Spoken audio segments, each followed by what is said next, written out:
এতিয়া মই বাৰীলৈ আহিছোঁ দাংবডি ছিঙিবলৈ। তাৰপৰা এইফালে মানুহজনে কি কৰি আছা? এইফালে চাই দিয়া আকৌ, তোমাক আজি জেতুকা লগাই দিলোঁ নহয়। এয়া মানুহজনক আজি জেতুকা লগাই দিলোঁ। চাওক জেতুকা লৈ বোলে ব'লক দাংবডিখিনি দেখাওঁগৈ।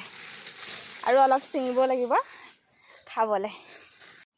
এতিয়া আমি পাই গ'লোহি দাংবডি ছিঙিবলৈ। এয়া দাংবডিবিলাক ধুনীয়াকৈ ফুলি আছে, লাগি আছে, ডাঙৰো হৈ আছে। এনেকুৱা ৰ'দ দিছে দেই, গৰম কেনেকুৱা পৰিছে। আমাৰ ইয়াত যে ইমান গৰম দেই, এতিয়াই ইমান গৰম, আৰু দুদিনমানৰ পিছত কেনেকৈ থাকিম বাৰু। এইফালে ধুনীয়া দাংবডি, এইডাল শকতে হ'ল আৰু।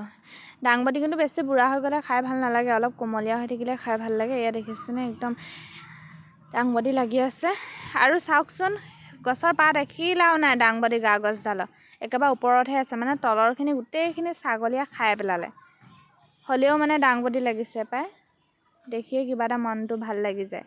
নিজে কৰা খেতি, এয়া মানুহজনে আৰু মই কৰিছিলোঁ। গুটি মই দিছিলোঁ, তেওঁ মাৰিখিনি দি দিছিলে। এয়া এতিয়া লাগিছে আৰু। মই কিন্তু দাংবডি খাই বহুত ভাল পাওঁ।